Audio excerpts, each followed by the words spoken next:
had some very difficult wind conditions today, ladies and gentlemen. That's a beautiful sight.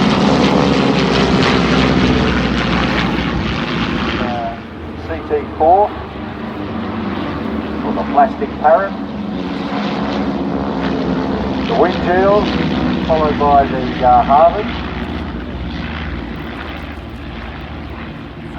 Our Rotax 2-cylinder 2-stroke engine. And he's made one with retractable undercarriage. Yeah, until see the control inputs there from Glenn, keeping formation with Paul.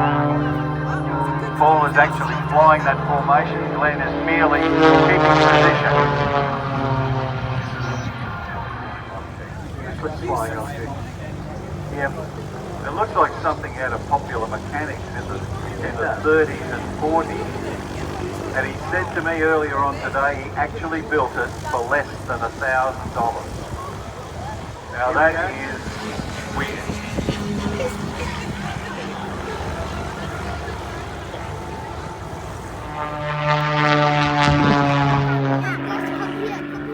Over the top. You get a real plane and head after it and then...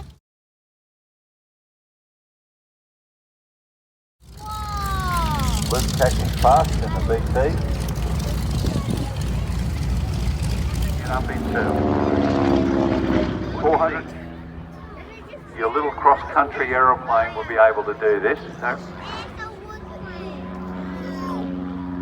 And they go around and do the circuits. They occasionally go out and do... thank you, Mr. Lappin.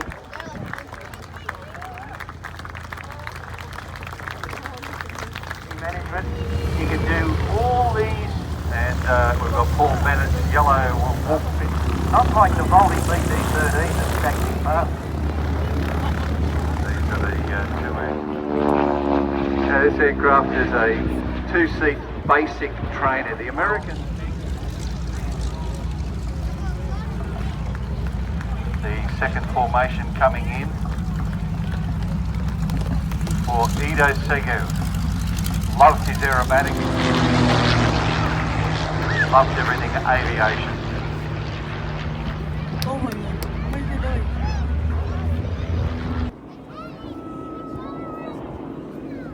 It said over 15,000 of these built during the war years.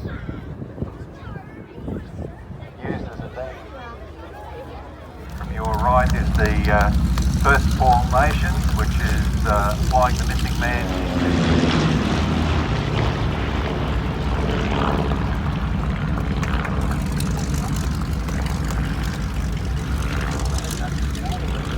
Very sad moment for everybody down here at the Peninsula Aero Club. Peter was the chief pilot here.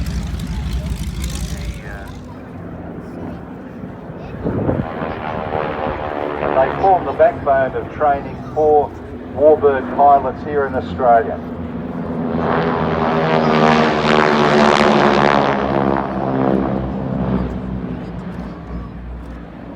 As they have done since the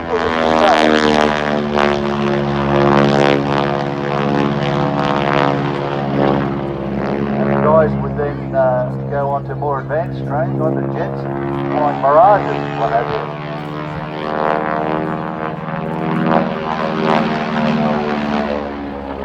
All of that noise that you can hear is not being generated by the engine, is actually coming from the prop.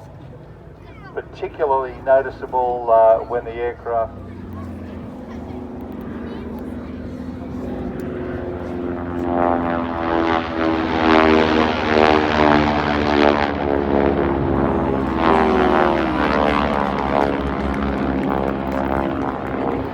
one of these aircraft. Pratt & Whitney's 1340s, 550 horsepower each engine, and you might think that's a lot of horsepower. I do.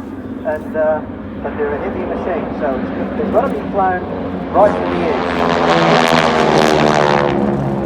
And if you think they look very close together, they are. These boys do a lot of practice and rely on each other immensely. Oh my God. Oh. markings applied to these aircraft, United States Air Force. And of course, one of the first warbirds, actually the first warbird to come into Australia, when the regulations were changed, was a Harvard ex-Kiwi Air Force. And it's here today, actually.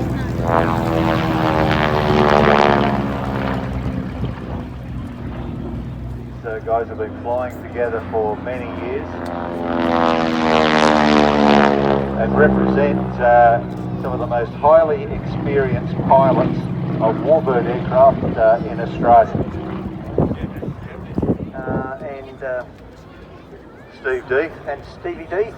Crop dusting up at all. Ferrying aircraft all over the world. And Doug Hamilton is a gentleman Kiwi fruit farmer and bulldozer operator. And he also has a magnificent company up there at Wangaratta rebuilding World War II, Curtis P-40 Kitty Hawk.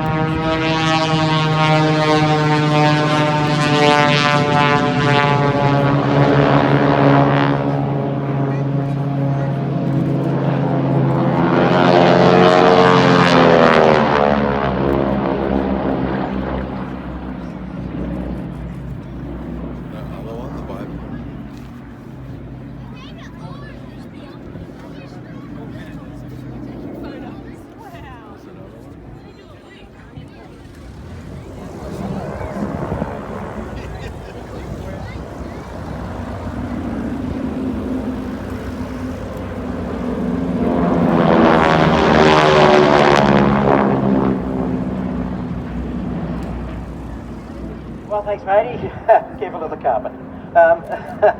It's Greg Hunt, ladies and gentlemen. He can open the air show for us officially right now, if you like. Ladies and gentlemen, welcome to this year's Peninsula Aero Club Tyabb Air Show.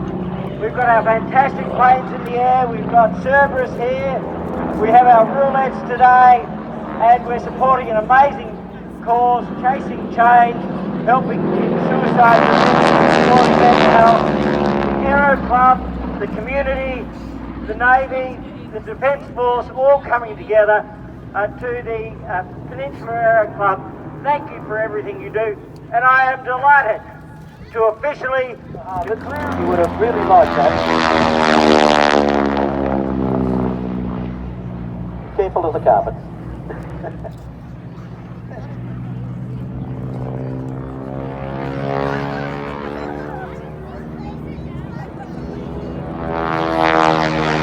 Today we've got Steve Deeth, Scotty Taberner, Guy Burke and Doug Hamilton flying.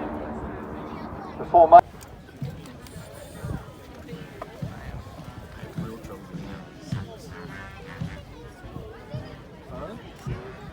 No, I gave you a chance. You blew it. give them a hand as they go past, folks.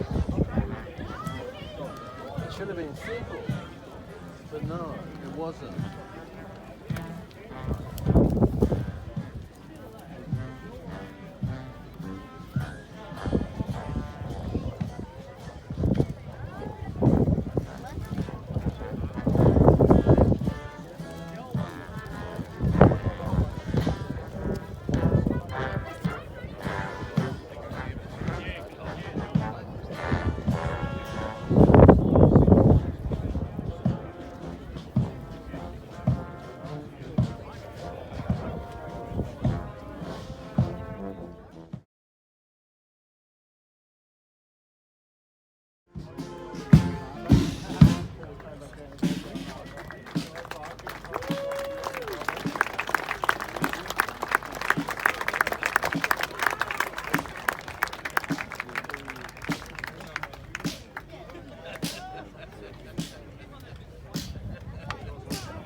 in the true sense of the word.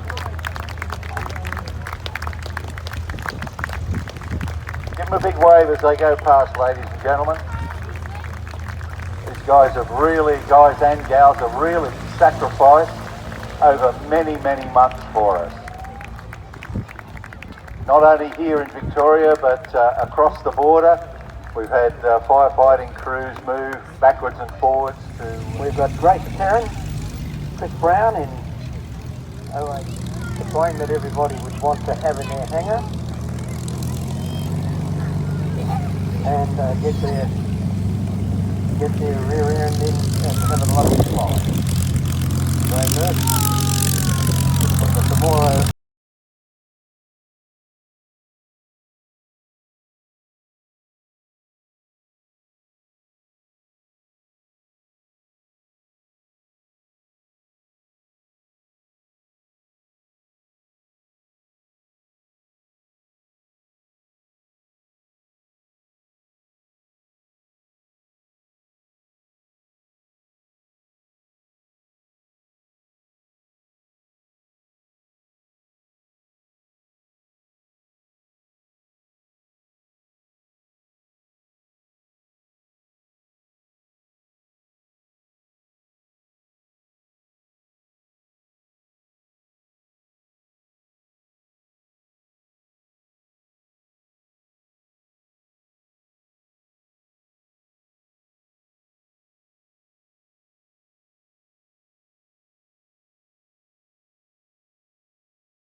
Chris is 13-time national aerobatic champion, Hungary, Austria, USA and in the UK. Also given an OAM for his services to aviation. I asked him if he could give a description of what he was going to fly today, and he said, I take off and I land. I make up what happens in the middle.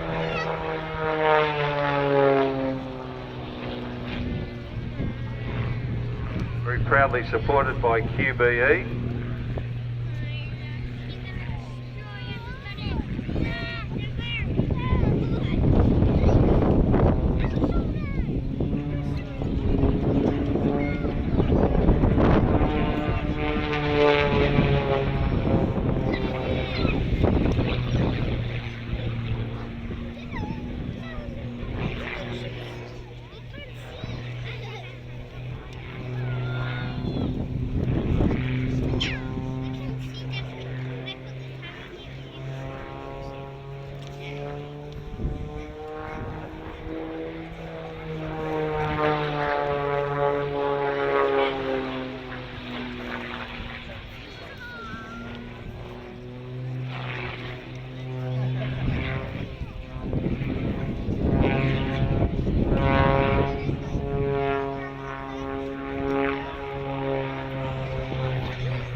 built one in World War II, but they didn't fly it. And the Americans actually built one. Vought was asked by the US Navy to build a prototype, and they built this small aeroplane, which flew quite successfully. And then they were contracted to build two prototypes of a thing that they called the Flying Flapjack. And it had two R2000 engines in it, the same as in the Caribou. They didn't fly the thing, but it did promise. But he's got a zillion hours. Made out of wood and fabric. He reckons it's a Bunnings special. Look at that. Oh. Well done. Put your hands together, ladies and gentlemen, for David Rowe and the UFO.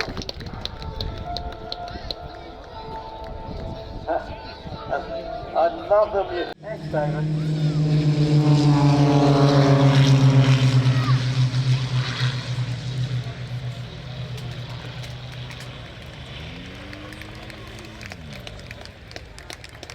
And you see the little trapdoor opening there, and you watch David. He gets out and he does a Fred Flintstone if he wants to. There comes the little legs, and I've never seen David wear long trousers. He's always in shorts, summer and winter.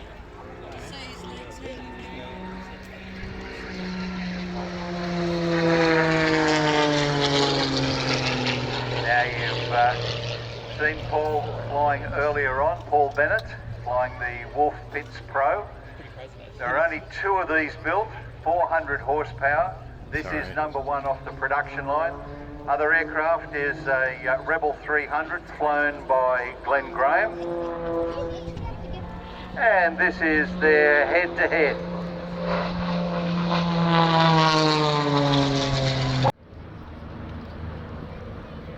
Three generations of trainers here, led by the CT4, or the plastic parrot.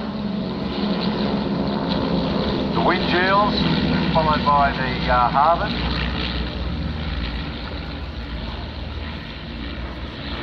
Now, all these pilots, none of them are professional, are they? In the Harvard, both radial engines, and then we have the flat six of the CT4. Combine all of that with close formation and some very difficult wind conditions today, ladies and gentlemen. That's a beautiful sight.